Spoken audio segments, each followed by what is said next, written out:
और अब बात करते हैं कर्नाटक की, जहां सिद्धरमैया कर्नाटक के नए मुख्यमंत्री होंगे। कर्नाटक की सियासत पर अपनी गहरी पैठ रखने वाले सिद्धरमैया जहां ग्रामीण कर्नाटक पर खासी पकड़ रखते हैं, तो वहीं उन्हें वित्तीय क्षेत्र का भी माहिर माना जाता है।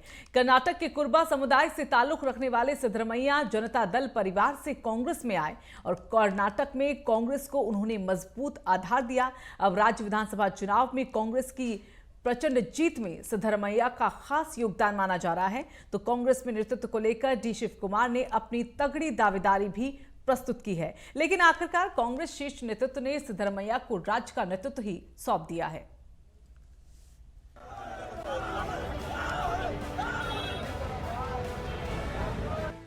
कांग्रेस ने कर्नाटक में सिद्धरमैया को नेतृत्व सौंपा है। राज्य विधानसभा चुनाव में कांग्रेस की 135 सीट हासिल करके प्रचंड जीत हासिल की। इस जीत का काफी कुछ श्रेय सिद्धरमैया को दिया जा रहा है। सिद्धरमैया ने कांग्रेस की जीत के लिए सफल रणनीति बनाई और अथक मेहनत की। वो कर्नाटक में कांग्रेस में सबसे ज्यादा व्यापक जनाधार वाले नेता माने जाते हैं, इसलिए कांग्रेस में नेतृत्व का सवाल उठा तो ज्यादातर विधायकों की राय सिद्धरमैया के पक्ष में ही दिखी। कांग्रेस शीर्ष नेतृत्व भी शुरू से सिद्धरमैया को राज्य का नेतृत्व सौंपने के पक्ष में दिख रहा था। मैसूर के सिद्धरमन हुंडी गांव में जन्मे सिद्धरमैया वकालत छोड़कर राजनीति में आए थे। मैसूर विश्वविद्यालय से उन्होंने बीएससी में ग्रेजुएशन किया था। इसके बाद उन्होंने कानून की परीक्षा पास की। 1978 में वो राजनीति में आए। सियासत में वो तेजी से आगे बढ़ते गए। पहले विधायक बने, फिर 1985 में रामकृष्ण हेगड़े सरकार में पशुपालन मंत्री बने। 1996 में जनता दल सरकार में राज्य के उप मुख्यमंत्री भी बनाए गए। 2008 में वो जनता दल एस छोड़कर कांग्रेस में शामिल हुए। 2013 में कांग्रेस को जीत दिलाने में भी उनका बड़ा योगदान था। कांग्रेस के शीर्ष नेतृत्व ने उन्हें राज्य की बागडोर सौंपी। उन्होंने पूरे 5 साल अपनी सरकार चलाई।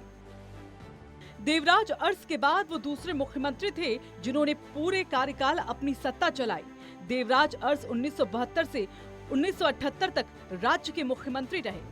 इस चुनाव में कांग्रेस ने खास रणनीति बनाई थी कि राज्य नेताओं को आगे करके ये चुनाव लड़ा जाए।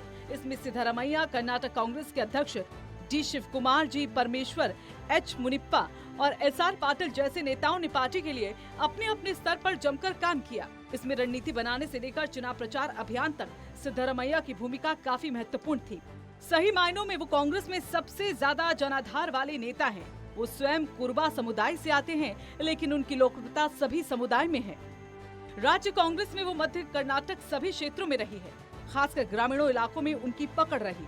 हालांकि वो जनता दल परिवार से कांग्रेस के खेमे में आए थे, लेकिन इसके बाद उन्होंने राज्य में कांग्रेस को मजबूत करने में अपना खासा योगदान दिया। सिद्धरमैया ने अहिंदा को अपनी सियासत का आधार बनाया। देवराज अरस ने अहिंदा यानी पिछड़े मुस्लिम और दलित का समीकरण बनाकर सत्ता हासिल की थी। इस बार उसी आधार पर कांग्रेस ने कर्नाटक में हर वर्ग के वोट लिए। माना जा रहा है कि खासकर पिछड़े तबके को कांग्रेस के साथ जोड़ने में उनकी अहम भूमिका रही।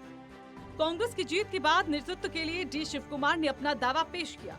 कांग्रेस के लिए डी शिव कुमार को नजरअंदाज करना भी आसान नहीं था। डी शिव कुमार ने भी पार्टी के लिए अथक मेहनत की। जहां सिद्धरमैया ने इसे अपना आखिरी चुनाव कहकर कांग्रेस हाईकमान के समक्ष अपना पक्ष रखा, तो वहीं डी शिव कुमार ने भी अपने पक्ष को रखा। डी शिव कुमार ने ज्यादा विधायकों के साथ होने का दावा किया था। डी शिव कुमार के पक्ष की तरफ से खुलकर बयान हुए। कांग्रेस के शीर्ष नेतृत्व के सामने कुछ दिक्कतें आई। यही नहीं, जी परमेश्वर और एसआर पाटिल ने भी अपना दावा ठोका।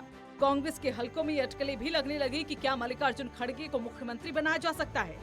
लेकिन इन सब अटकलों और सियासी माहौल के बाद आखिरकार कांग्रेस हाईकमान ने सिद्धरमैया के हाथ में ही कमान सौंपी। सिद्धरमैया 2013 में जब पहली बार सीएम बने थे तो उनका पहला फैसला अन्न भाग्य योजना लेकर आए थे। उन्होंने लिंगायतों को अलग धर्म की सिफारिश की थी। इसे लेकर कर्नाटक में खासा विवाद हुआ था। इसे हिंदुओं को विभाजित करने की रणनीति माना गया। इस बार कांग्रेस ने चुनाव से पहले 5 ऐलान किए। उन्हें धरातल पर उतारना उनकी चुनौती है। सिद्धरमैया उन नेताओं में हैं जो कार्यकर्ताओं का नाम लेकर पुकारते हैं। उनकी एक बात की चर्चा बहुत कम होती है, वो वित्तीय क्षेत्र के माहिर हैं। बजट तैयार करने में उनकी पारंगत रही है। उन्हें आंकड़े जुबानी याद रहते हैं। वित्तीय क्षेत्र में उनसे कई अपेक्षाएं की जाती है। कर्नाटक में कांग्रेस को जो सफलता मिली, सिद्धरमैया इस चुनाव को अपना आखिरी चुनाव कह चुके हैं। इस मायने में अपेक्षा की जाती है कि कर्नाटक के बेहतर भविष्य के लिए वो कई बेहतर योजनाओं को लाएंगे। कर्नाटक में राज्य विधानसभा चुनाव में पार्टी को जीत हासिल दिलाने के बाद लोकसभा चुनाव के लिए पार्टी को तैयार करने की अहम जिम्मेदारी उनके हाथों में होगी। साथ ही संगठन और सरकार में समन्वय करना उनकी अहम जिम्मेदारी होगी। Desk report, network 10।